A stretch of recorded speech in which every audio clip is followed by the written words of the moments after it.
What's up my friends, welcome back, you're watching Harv Video Audio Stuff, and in this video I want to check out this, the Revoring Variable ND and Polarizer from HNY. It's a unique product that basically removes the need to use step up or step down rings. The question is it as good as the YouTubers who were sent one for free say it is? Critical review from a videographer's perspective coming up. It's time for me to shut up and roll that intro.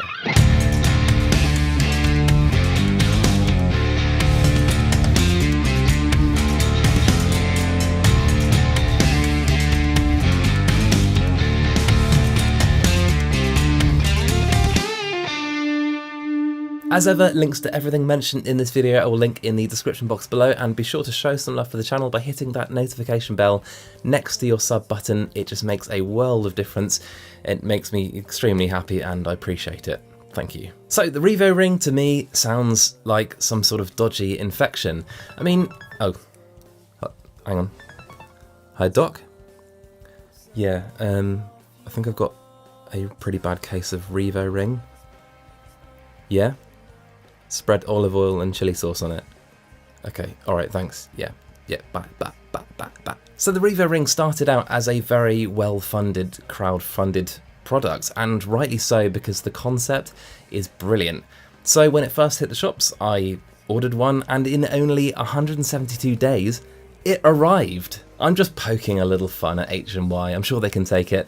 The reason it was delayed was obviously because of the pandemic, and as for the name, I think it's brilliant. It suits it because it almost sort of describes the way that you operate it. The concept of the Revoring is to have a variable ND filter that you can quickly switch between lenses that have different filter thread sizes without the need of using step up or step down rings.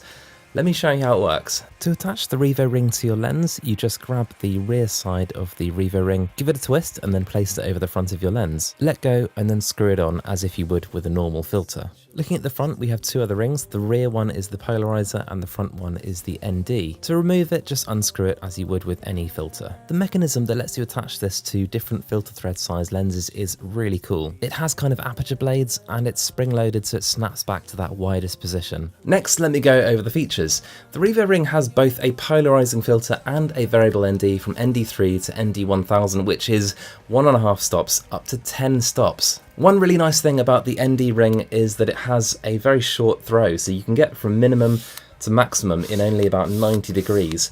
One other huge thing for me is it has hard stops, which is really handy because most ND filters just rotate infinitely, and this is just easier. The Revoring also has a magnetic front. Why, I hear you ask? Well, HNY also sell a magnetized lens cap, which is super handy, plus a stick-on sort of magnetized 3-stop ND filter, additional 3-stop, if you want to go outside and film in midday at f1.2. It's a super cool idea. I'll definitely be ordering one of those lens caps, but the really exciting thing that I've heard on the grapevine is that HNY have a lens hood that just will snap on magnetically in the works, and I just think that's such a cool idea and I really want that. Good idea, HNY. The Revoring also comes in a variety of different filter thread ranges.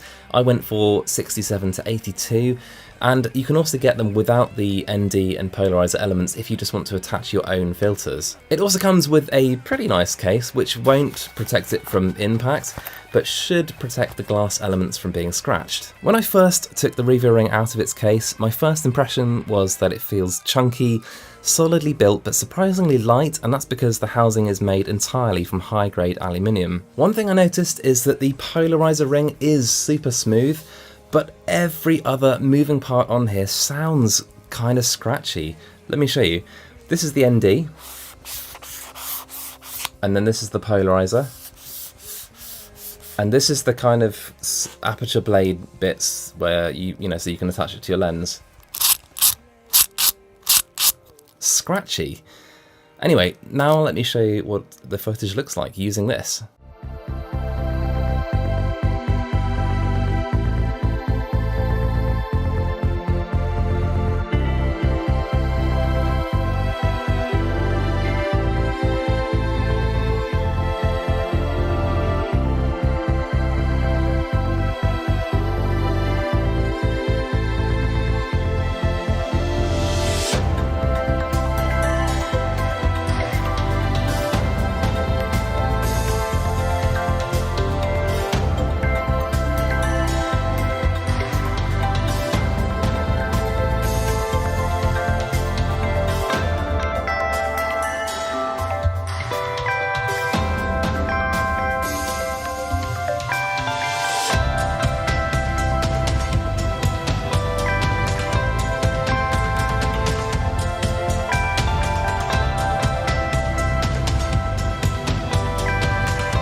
So one of the things I wanted to check out is the effect that the polarizer ring has on your image. And as I'm turning it now, you can see it has quite a profound effect, particularly when you look at the detail in the sky and also the colours you get from the foreground. Personally, I'd like to stop it around here. It just seems a nice balance of richer colours all around, plus the sky looks great and there's no sign of any kind of weird vignetting. Of course, there's no real tip I can give you for this, it's just about nailing it in camera, but really the best thing you can do is to have a good external monitor which has waveforms and the ability to apply lookup tables. As I mentioned, the ND range is 1.5 stops all the way up to 10 stops. This footage was shot at f1.4 and you can see when I turn the ND to minimum it looks like this, and then to max it looks like this. It's pretty damn impressive. So with the ND on max and using a fairly wide lens, getting a fascinating shot of this wall, you can see that there is some degree of X pattern. Now, I will say this is stacking the deck against the Revoring somewhat. Like I said, this is using a wide-angle lens, and when I went out shooting, I was shooting at almost exclusively f1.4, and I didn't go anywhere near that maximum level of ND. I found the best bet is to position the X sort of at the top and bottom. I found that was the position in which it was the least pronounced, presumably because the darkest spots fall beyond the area of the sensor. So now let's look at the pros and cons of the Revoring. Firstly, it's so convenient. I mean, I love the fact that I can just never use step-down rings again. It is really nice and solidly built. Remember, it's made from high-grade aluminium and there's no plastic in sight. I absolutely love the quality of the ND and polarizer glass used. I love the colours I've had from the footage using the Revoring.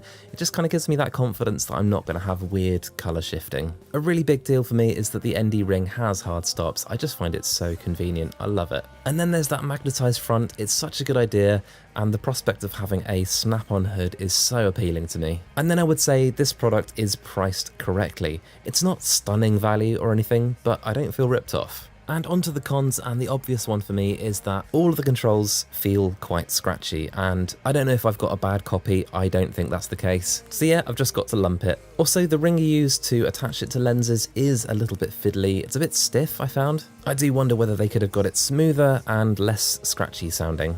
You do get some of that X pattern, but only when the ND is at its maximum. If you're just a few degrees away from maximum, I don't think you'll notice it. As you saw from the test footage, most of that was shot at f1.4 in broad daylight, and I didn't go to maximum once. I didn't mention this before, but that magnetic cap that you can get for the front is quite expensive for what it is, and I just would have loved to have seen it included with the Revoring. Finally, not really a big deal, but the case that comes with it is kind of meh. It's okay, it's not that protective, could be better. Finally, to my opinion, and I'll start with the question of value. And whilst the Revoring isn't inexpensive, I would say it's cheaper than a load of other ND filters that don't have the amazing functionality of the Revoring. So I think it's a unique product that's absolutely perfectly priced. But when you factor in the possibility of having a magnetically attachable lens hood, it just becomes even more appealing. I can live with these scratchy feeling controls because overall it feels like it's not going to break, it feels just like a well-built, sturdy unit. And you do get some of that X pattern when you're using the higher amounts of ND, but really it's super common with almost all ND filters. I would say if you need to use those really high amounts of ND, buy the separate snap-on filter that gives you an extra 3 stops, and then of course you can lower some of that ND. A big benefit of the Revoring is it takes away the decision-making element of whether or not to buy a lens based on its filter thread. All of my filters are 77mm, so recently I've been eyeing up the Sigma 135mm f1.8 beast of a lens, but it has an 82mm filter thread. So the thought of having to buy another even bigger ND filter and then using step-down rings for my other lenses, or just taking more than one filter out with me, has really stopped me pulling the trigger on that lens, but no longer. And secondly, you're no longer left with the decision of which lenses and then corresponding step-down rings you'd need to take with you to be able to go and shoot. If all of your lenses have filter thread sizes within the Revoring's range, no worries. Pick any lens and go. I'm so happy to be done with step rings. I can't stand how fiddly they are. When they get stuck together, they get stuck on your filter and you just can't unscrew them. That stupid noise they make when they clatter around in your camera bag, I just want to glue them onto a frisbee and fling them over a rainbow. Anyway, that's it for now. You can ask me questions about the Revoring if you want to in the comment section below. I'm down there as much as I can be. I just hope you found this interesting and helpful. I've got a large back catalogue of videos about videography on this channel, of which YouTube has handpicked this video for you, and the one underneath is my most recent upload. Until next time, let's help each other out and shoot better video. See you guys. But the chains you bring with you just hanging